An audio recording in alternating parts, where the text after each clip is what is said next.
Good morning student. स्वागत है आप सभी का आपके अपने चैनल प्रदीप स्टडी पॉइंट में। आज का जो हमारा टॉपिक है वो बहुत ही इंपॉर्टेंट रिएक्शन इंटरमीडिएट का टॉपिक है, जो हम लोग कार्बोकेटायन एंड कार्बेनायंस पढ़ते हैं।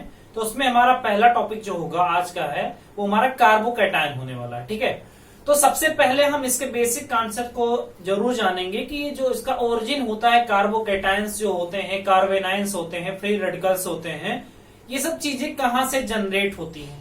उससे पहले हमको जानना होगा बॉन्ड क्लीवेज, मतलब बॉन्ड का टूटना। कोई बॉन्ड जो है किस तरीके से ब्रेक डाउन हो सकता है, किस किस मैनर से वो ब्रेक हो सकता है, उसको हम लोग बॉन्ड क्लीवेज बोलते हैं।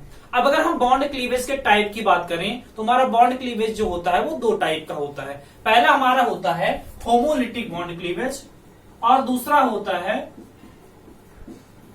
हेट्रोलिटिक। अब दोनों में हम डिफरेंस समझते हैं कि होमोलिटिक बॉन्ड क्लीवेज क्या होता है और हेट्रोलिटिक बॉन्ड क्लीवेज क्या होता है। ठीक है, उससे समझने से पहले हम लोग एक जनरल कॉन्सेप्ट को समझते हैं। जैसे मान लीजिए आप दो भाई हैं और आपका बंटवारा सपोज हो रहा है। ठीक है, दोनों लोगों में पार्टीशन हो रहा है। तो पार्टीशन कैसे होगा, दो भाई हैं तो जितनी प्रॉपर्टी होगी 50% एक भाई को मिल जाएगी और 50% दूसरे को मिल जाएगी। जैसे रामू और श्यामू हैं तो 50% रामू को मिल गया और 50% श्यामू को मिल गया। तो जब इक्वल डिस्ट्रीब्यूशन होता है, जब इक्वल डिस्ट्रीब्यूशन होता है मतलब आधा एक को मिल जाए आधा दूसरे को मिल जाए, तो उसको बोलते हैं होमोलिटिक। ऐसे अगर हेट्रोलिटिक क्लीवेज की बात करें तो जैसे एक बहुत ही भैया ताकतवर है, हष्ट पुष्ट है, पहलवान है, दूसरा बिल्कुल मरायल आदमी है। ठीक है, तो क्या होगा, जो हष्ट पुष्ट है वो जबरदस्ती उसकी सारी प्रॉपर्टी हड़प लेगा। तो जब जबरदस्ती उसकी सारी प्रॉपर्टी हड़प ली जाए, दूसरे को ना दिया जाए, तो किसी एक की तरफ जब सारे प्रॉपर्टी की शिफ्टिंग होती है तो इस केस को हम लोग बोलते हैं हेट्रोलिटिक। अब हम इसको केमिस्ट्री के लेंगे, ये तो हमारा जनरल हो गया। अगर हम केमिस्ट्री की बात करें तो उसमें हमारा क्या है कि एक जो है, हमने बॉन्ड क्लीवेज की बात की है तो सिंपली हम बात करेंगे। जैसे मान लो हमारे पास लिखा हुआ है ए बॉन्ड बी, ये चीज लिखा हुआ है। ए और बी जो है सिंगल बॉन्ड के थ्रू एक दूसरे से जुड़े हुए हैं। अब हम ये भी जानते हैं कि जो एक सिंगल बॉन्ड होता है उसमें दो इलेक्ट्रॉन होते हैं, इट कंटेन्स 2 इलेक्ट्रॉन। अब 2 इलेक्ट्रॉन है तो इसका डिस्ट्रीब्यूशन कैसे हो सकता है, देखिए इसका 2 इलेक्ट्रॉन है। अब अगर ये होमोलिटिक क्लीवेज करेगा तो एक इलेक्ट्रॉन भैया ए ने ले लिया और एक इलेक्ट्रॉन बी को मिल गया। तो एक इलेक्ट्रॉन आ गया ए के पास और दूसरा इलेक्ट्रॉन आ गया बी के पास। तो इस केस को हम लोग बोलते हैं होमोलिटिक बॉन्ड क्लीवेज या होमोलिटिक फिशन बोलते हैं। और जो हमारा एक एक इलेक्ट्रॉन गेनिंग स्पीसीज होती है इसको हम लोग बोलते हैं फ्री रेडिकल्स। इसको बोलते हैं फ्री रेडिकल। मतलब जो हमारा होमोलिटिक बॉन्ड क्लीवेज होता है उस केस में क्या होता है, फ्री रेडिकल का फॉर्मेशन होता है। ठीक है, अब हम नेक्स्ट बात करते हैं होमोलिटिक के बजाय हम लोग क्लीवेज जो है वो हेट्रोलिटिक करवा देते हैं। हेट्रोलिटिक मतलब जैसे ए बॉन्ड बी है, इसके पास 2 इलेक्ट्रॉन है एक बॉन्ड में, दोनों इलेक्ट्रॉन सपोज ए पावरफुल है, ए के पास भैया ज्यादा पावर है, तो पावरफुल है मतलब इलेक्ट्रोनेगेटिव ज्यादा है। तो केमिस्ट्री में इलेक्ट्रोनेगेटिव ज्यादा है तो ये इलेक्ट्रॉन को गेन कर लेगा, यानी बॉन्ड के दोनों इलेक्ट्रॉन ए के पास चले आए। तो ए के पास आए तो ए के पास इलेक्ट्रॉन ज्यादा तो ए हो गया निगेटिव, और बी के पास इलेक्ट्रॉन नहीं रहा तो वो हो गया पॉजिटिव। कैसे समझते हैं इसको, और दूसरे वे में समझ सकते हो, कौन पॉजिटिव हो कौन निगेटिव। इसने इलेक्ट्रॉन इसका लिया और इसने अपना इलेक्ट्रॉन इसको दिया। अब जानते हो कैसे भी दिया, जबरदस्ती दिया या स्वेच्छा से दिया, उससे कोई मतलब नहीं होता है, लेकिन इसने इसको दिया। अब ये जानते हो मैंने अगर किसी को 10 रुपए दे रखे हैं भाई, तो 10 रुपए दे रखे, सामने वाले को देखेंगे तो इसको मैंने 10 रुपए दे रखे हैं, तुरंत हमारे अंदर उसकी फीलिंग्स आती हैं कि मैं तो इसको 10 रुपए दे चुका हूं उधार भाई। तो जो 10 रुपए दिए होता है उधार वो हमेशा फैला रहेगा, यहां मैंने 10 रुपए दिया, उसके अंदर पॉजिटिविटी रहेगी। तो इसका मतलब जो देने वाला होगा वो पॉजिटिव, और जो 10 रुपए लिया है कभी उधार, भले ही बहुत ज्यादा पैसे वाला हो, लेकिन जब सामने से गुजरेगा तो उसके अंदर सेम फीलिंग आएगी। लटका हुआ चेहरा सीधे निकल जाएगा कि कहीं देख ना ले और 10 रुपए हमसे मांगना स्टार्ट कर दे, तो वो निगेटिव हो जाएगा, उसके अंदर निगेटिविटी है। तो इसका मतलब ये हमारा निगेटिव चार्ज हो गया। तो इसका मतलब जो इलेक्ट्रॉन देता है वो पॉजिटिव चार्ज बियर करता है, जो इलेक्ट्रॉन लेता है वो निगेटिव चार्ज। अब यही अगर हम कार्बन के केस में बात करें, जैसे हमारे पास हो गया ये CH3 और CH3, यहाँ कार्बन कार्बन के बीच में सिंगल बॉन्ड लगा हुआ है। अब अगर यही केस हो जाए कि इलेक्ट्रॉन ये ले लेगा, तो यहाँ पे लेगा तो CH3 माइनस हो गया, और यहाँ पे दे रहा है तो ये CH3 प्लस।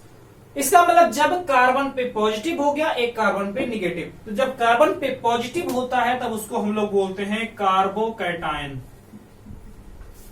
और जब कार्बन पे निगेटिव चार्ज होता है तो उसको बोलते हैं कार्बेनायन या कार्बन एनायंस बोलते हैं, कार्बेनायन या कार्बन एनायंस बोलते हैं। तो हम जो हमारा टॉपिक है वो कार्बोकैटायन, ठीक है। तो हमने इसके बेसिक को समझ लिया कि कहां से जनरेट होते हैं। तो इसका मतलब सिंपली अगर हम कार्बोकैटायन को एक्सप्लेन करना चाहें तो if the carbon atom possesses positive charge, if the carbon atom possesses positive charge, it is turn as carbocation. इसको हम लोग क्या बोलेंगे, कार्बोकैटायन बोलेंगे। कब बोलेंगे, जब कार्बन पे पॉजिटिव चार्ज बियर होगा, कार्बन पॉजिटिव चार्ज बियर करेगा, ठीक है।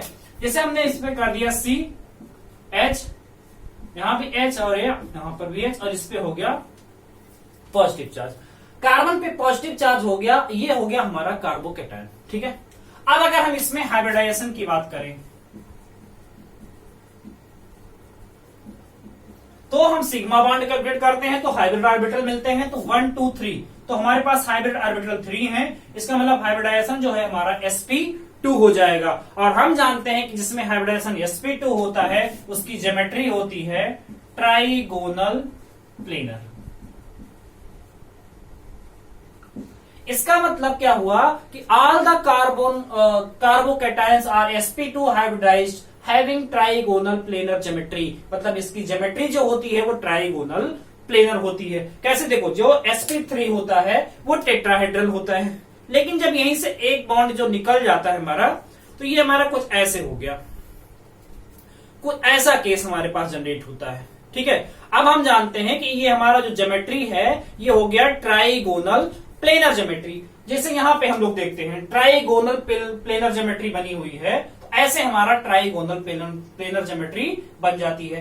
अब अगर इसमें बॉन्ड एंगल की बात करें तो ये हमारा जो बॉन्ड एंगल होता है ये 120 डिग्री, यहां भी बॉन्ड एंगल 120 डिग्री, यहां भी बॉन्ड एंगल 120 डिग्री, मतलब सारे बॉन्ड एंगल जो हैं वो 120 डिग्री के होते हैं, और इसको हम लोग बोलते हैं ट्राइगोनल प्लेनर ज्योमेट्री। और हाइब्रिडाइजेशन की बात करें तो sp2, इसका मतलब यहां हम लोग देख सकते हैं कि जो बॉन्ड एंगल है 120 डिग्री होगा, तो ये हमारा जो बॉन्ड एंगल है 120 डिग्री, और सारे बॉन्ड एंगल जो है वो कितने हो जाएंगे 120 डिग्री, ठीक है। तो ये हमारा हो गया इसका बेसिक कॉन्सेप्ट कि हाइब्रिडाइजेशन जो होता है sp2 होता है, और ज्योमेट्री होता है जो हमारा वो ट्राइगोनल प्लेनर होता है। अब अगर हम इसके टाइप की बात करें, ठीक है, तो टाइप में जैसे हमारे पास हो गया, एक हो गया CH3 पे पॉजिटिव चार्ज, इसको बोलते हैं मेथिल कार्बोकैटायन, ठीक है। अब अगर यही कार्बोकैटायन जो है एक कार्बन एटम से जुड़ जाए CH3 CH2 प्लस, दूसरा यही 2 CH3 से जुड़ जाए या एल्किल से जुड़ जाए, कोई जरूरी नहीं आप CH3 ऐड करें, यहाँ पे CH इस पे पॉजिटिव, और हो सकता है कि ये 3 CH3 या 3 एल्किल ग्रुप से जुड़ जाए। तो अगर ये किसी से नहीं जुड़ा है तो सिंपली ये मेथिल कार्बोकैटायन है, तो इसको हम लोग बोलते हैं मेथिल कार्बोकैटायन।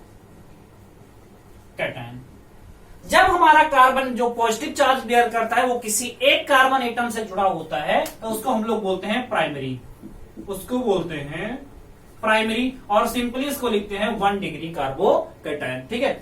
यही हमारा जब कार्बन पॉजिटिव चार्ज बियर करता है वो 2 कार्बन एटम से जब जुड़ा होता है दैट इज कॉल्ड सेकेंडरी, यानी इसको हम लोग बोलते हैं 2 डिग्री कार्बोकैटायन। और जब हमारा कार्बन जो है पॉजिटिव चार्ज बियर करता है आवर कार्बन, जो हमारा कार्बन है, तो हमारा कार्बन यहाँ ये है, यहाँ ये है, और यहाँ तो ये है ही, ठीक है, और यहाँ ये है। तो हमारा कार्बन जब 3 कार्बन एटम से जुड़ा होता है 3 एल्किल ग्रुप से, कोई जरूरी नहीं आप यहाँ का CH3 करिए, आप यहाँ R1 R2 भी कर सकते हैं, ठीक है। आपने यहाँ R कर दिया, यहाँ पे आप चाहें तो R1 R2 और R3 कर सकते हैं, ठीक है। तो 3 कार्बन से जुड़ा होता है तो उसको हम लोग बोलते हैं टर्सरी कार्बोकैटायन, यानी 3 डिग्री कार्बोकैटायन जो होता है दैट इज टर्सरी कार्बोकैटायन, ठीक है। अब हम इसके रिलेटिव स्टेबिलिटी की बात करते हैं कि इनका रिलेटिव स्टेबिलिटी क्या होता है, ठीक है, कि हमारा प्राइमरी ज्यादा स्टेबल होगा, सेकेंडरी ज्यादा स्टेबल होगा या मेथिल, ठीक है। तो एक एग्जांपल से हम समझते हैं।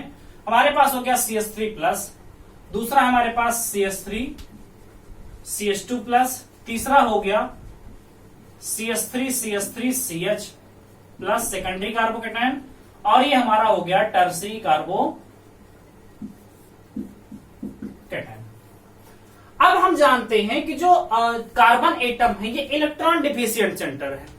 इलेक्ट्रॉन डिफिशिएंट सेंटर मतलब इसको इलेक्ट्रॉन चाहिए अपने आप को स्टेबलाइज करने के लिए, तो ये अपने आप को स्टेबलाइज करना चाहेगा।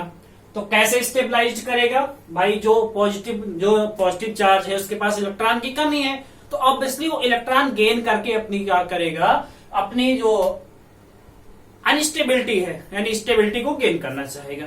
कैसे गेन करेगा? देखो, इसके साथ लगे हुए हैं मेथिल रेडिकल, और हम जानते हैं कि जो एल्किल ग्रुप होते हैं these are electron releasing group. ये सब इलेक्ट्रॉन रिलीजिंग ग्रुप होते हैं, मतलब ये इलेक्ट्रॉन डेंसिटी को बढ़ाते हैं दूसरे वाले पे, तो इलेक्ट्रॉन रिलीजिंग ग्रुप है। जैसे अगर एग्जाम्पल के रूप में लेना चाहो, इसके पास तो हाइड्रोजन है कुछ नहीं है, ठीक है, उसको हम लोग छोड़ देते हैं। जैसे यहाँ पे मान लिया कि हमारा एक लड़का मान लो हमने शिवांश ले लिया, दूसरा लड़का ले लिया हमने अभय, तीसरा लड़का मान लो हमने पुष्कर ले लिया। अब ये तीनों लड़के हैं, तीनों भूखे हैं, और ये एक लड़का हमने मान लिया, मैंने अपने आप को मान लिया मी। मेरे पास भैया कोई नहीं है जो मुझे इलेक्ट्रॉन दे सके। इलेक्ट्रॉन जैसे मुझे भूख लगी है, पॉजिटिव चार्ज मतलब भूख लगी है, इसके मेरे पास कोई नहीं जो मुझे एक समोसे दे सके। लेकिन अगर ये मैं शिवांश की बात करूं तो इनके केस में एक फ्रेंड ऐसा है जो इनको एक समोसा दे रहा है कि लो भैया तुम एक समोसा खा लो। यहाँ अगर अभय की बात करें तो इसके पास दो लोग समोसे देने वाले, भैया तुम एक समोसा मुझसे ले लो, एक तुम मुझसे ले लो। और अगर यही पुष्कर की बात करें तो इनके पास तीन लोग हैं, तीन फ्रेंड हैं इनके पास जो एक एक समोसा दे रहे हैं। किसकी भूख जल्दी शांत होगी? इसकी कि मेरी? भैया पुष्कर की शांत होगी। क्यों? क्योंकि उनको तीन समोसे मिल रहे हैं और उनको भूख भी लगी है। तो अगर हम स्टेबिलिटी की बात करें तो हमारा ये सबसे ज्यादा स्टेबल, उसके बाद सेकेंडरी, उसके बाद प्राइमरी, और सबसे कम अनस्टेबल, सबसे ज्यादा अनस्टेबल मैं बचा, यानी सबसे कम स्टेबिलिटी मेरी, क्योंकि मैं जैसा था वैसा रह गया, मुझे किसी ने एक भी समोसे नहीं दिए। तो ये समोसे का कॉन्सेप्ट हो गया। लेकिन अगर हम बात करें केमिस्ट्री की लैंग्वेज में तो हमारे पास प्लस आई ग्रुप है। इंडक्टिव ग्रुप जो होते हैं these are electron releasing group, यानी जितने एल्किल ग्रुप होते हैं वो इलेक्ट्रॉन रिलीजिंग ग्रुप होते हैं। These increases the electron density on the carbon atom, ये इलेक्ट्रॉन डेंसिटी को बढ़ाते हैं। अब ये पॉजिटिव है मतलब इलेक्ट्रॉन डिफिशिएंट है, और इलेक्ट्रॉन डेंसिटी बढ़ाने वाले तीन एल्किल ग्रुप हैं, इसका मतलब ये ज्यादा स्टेबल हो गया। ये इलेक्ट्रॉन डेंसिटी बढ़ाने वाले दो ग्रुप हैं, इसका मतलब इसकी स्टेबिलिटी थोड़ा कम हो गई। और यहाँ एक ही ग्रुप लगा है तो इसका और कम, थोड़ा सा कम है। और इसके पास कोई भी ऐसा एल्किल ग्रुप नहीं है जो इसकी इलेक्ट्रॉन डेंसिटी को बढ़ाने का काम करे, इंक्रीज करने का काम करे। Therefore it becomes less stable. ठीक है, तो हमारा स्टेबिलिटी का ऑर्डर हमारा ये हो जाएगा। ठीक है, ठीक है। स्टेबिलिटी में क्या हो गया? सबसे पहले कम हो गया मेथिल का, उसके बाद हो गया 1 डिग्री का, उसके बाद हो गया 2 डिग्री का, और सबसे ज्यादा स्टेबल हमारा हो गया 3 डिग्री यानी टर्सरी कार्बोकेटायन। तो ये हमारी कॉन्सेप्ट हो गई कार्बोकेटायन की स्टेबिलिटी का कॉन्सेप्ट। और हमने स्टेबिलिटी को भी देख लिया कि हमारा स्टेबिलिटी का करेक्ट ऑर्डर क्या रहने वाला है। तो स्टेबिलिटी का करेक्ट ऑर्डर जो हमारा है ये है CH3 प्लस, उसके बाद प्राइमरी, उसके बाद सेकेंडरी, और उसके बाद टर्सरी 3 डिग्री कार्बोकेटायन। ठीक है, तो ये हमारे हो गए कुछ कार्बोकेटायंस के बारे में और उसकी स्टेबिलिटी के बारे में। और ये हमारे क्या है? These are reaction intermediates. ठीक है, तो अगली वीडियो में हम लोग कार्बोनायंस के बारे में सीखेंगे, उसकी रिलेटिव स्टेबिलिटी के बारे में देखेंगे।